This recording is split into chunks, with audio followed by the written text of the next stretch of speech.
Howdy, friends and neighbors. Welcome back to Disobedient. This is the inaugural resurrection episode of the Disobedient podcast after nearly 4 years sitting in limbo. And I am currently, by the way, I'm your host, Peter Arena. Welcome back.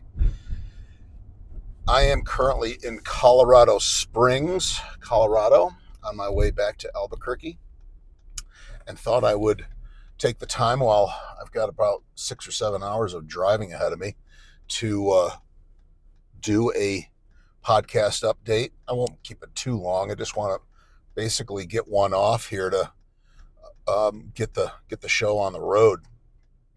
But it's been a really fun visit. I have a nephew here, my one of my brothers, my late brother Joe's son, John Dominic, is a tank.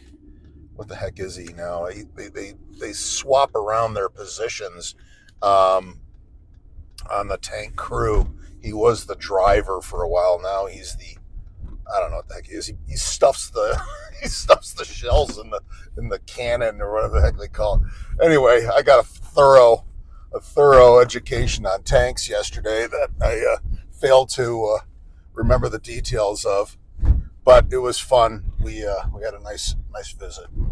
Anyway,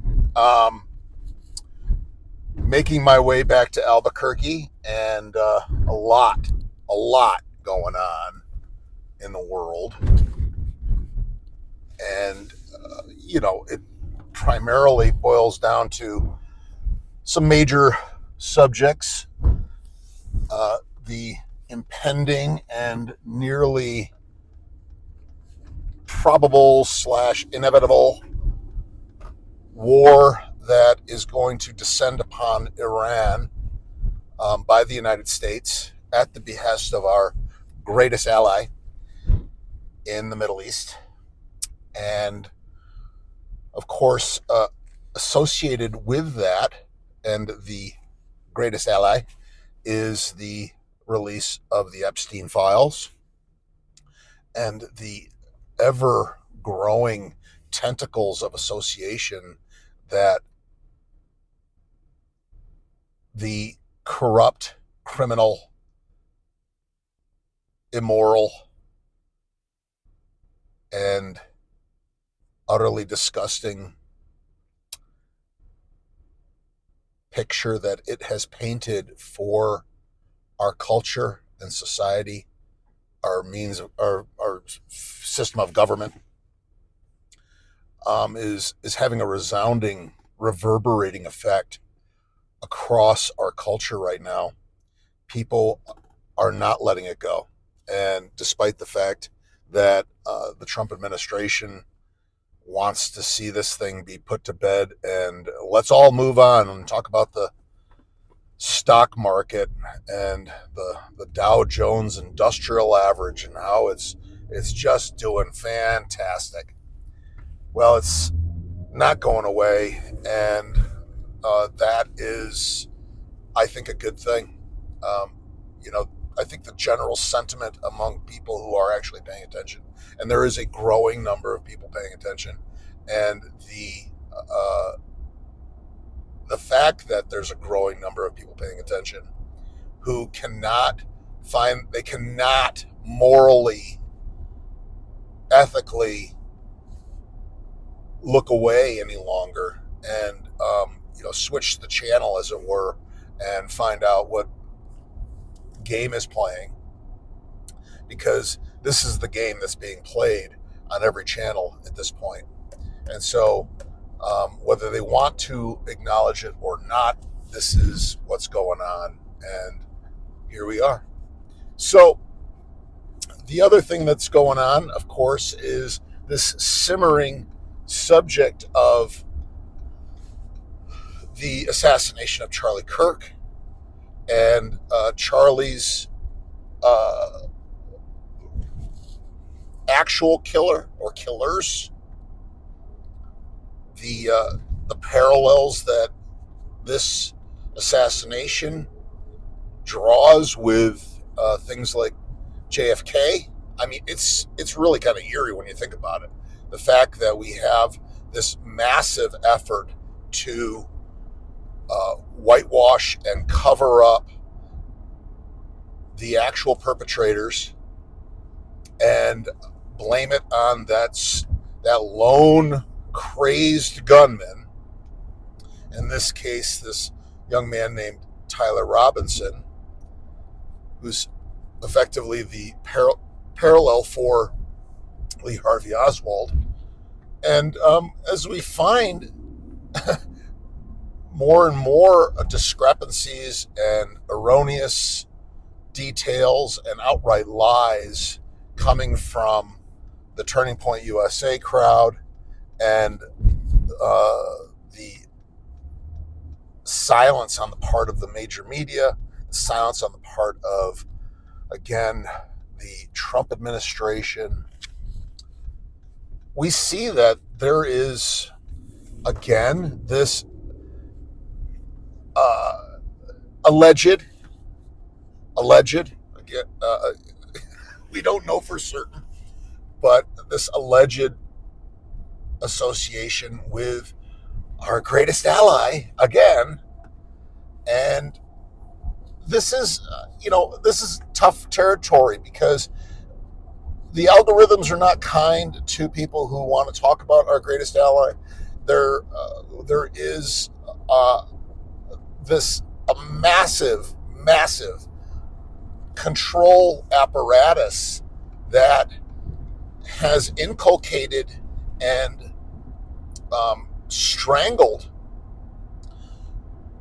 our entire society, our government, our media, our major corporations, our educational institutions, our research institutions, our scientific institutions, that are all associated and tied in with this one thing that we're not allowed to talk about. Social media is is thwarted, not as much as it had been, granted, but it is thwarted, and I believe that the hammer is apt to drop again. And so, we don't know what we can say and how much we can say, because if we had free reign to talk about things and not speak in code about the absolutely heinous and disgusting behavior of the Epstein crowd and all of those people and institutions and organizations that are associated, through this vast web of criminality, which is basically an organized crime mafia. Unfortunately, it has the connotations of mafia.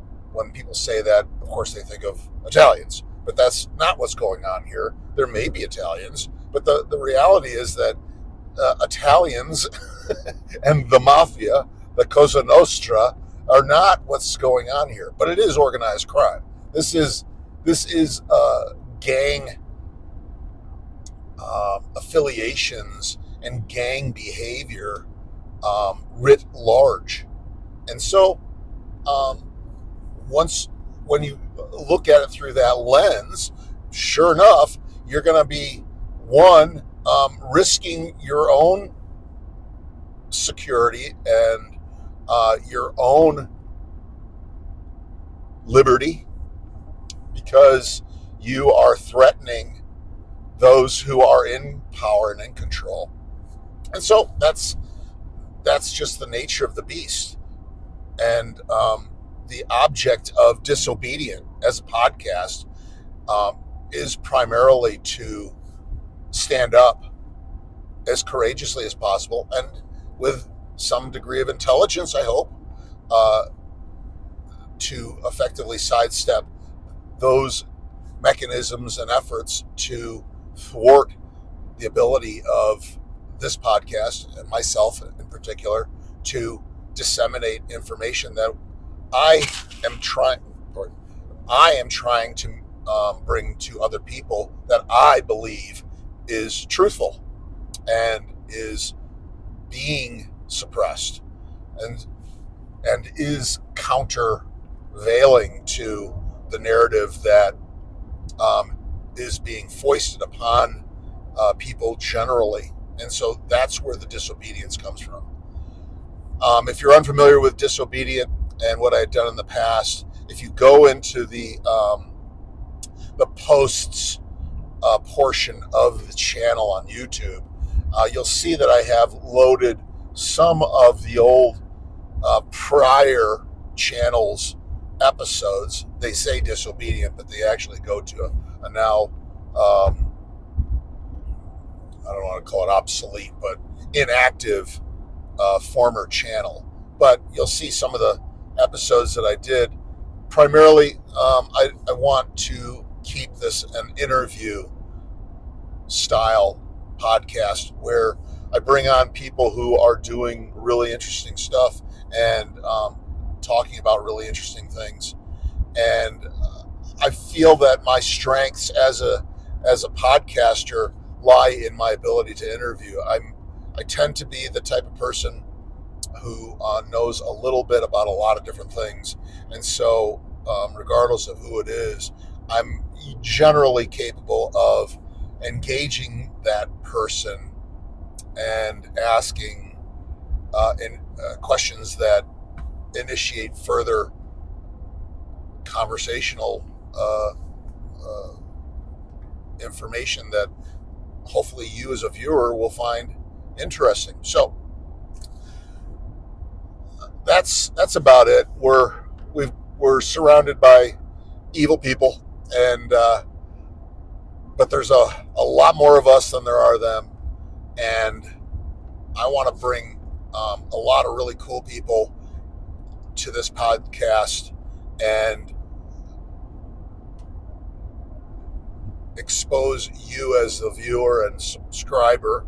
And by the way, please hit the subscribe button if you're seeing this for the first time.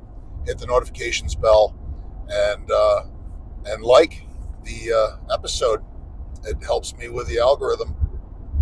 I'm going to try and I'm shooting for a target of a minimum of 50 people subscribing to the channel here relatively soon. Once I've gotten to that point, we can go live and do some live shows as need be. And then once we've hit 1,000 subscribers, the show will be monetized, and I can perhaps begin to consider doing this more full time. But until we get to that point, I'm going to try and set some realistic goals and do one episode per week. So until then, next week, I will have another episode. I pray that I'll have a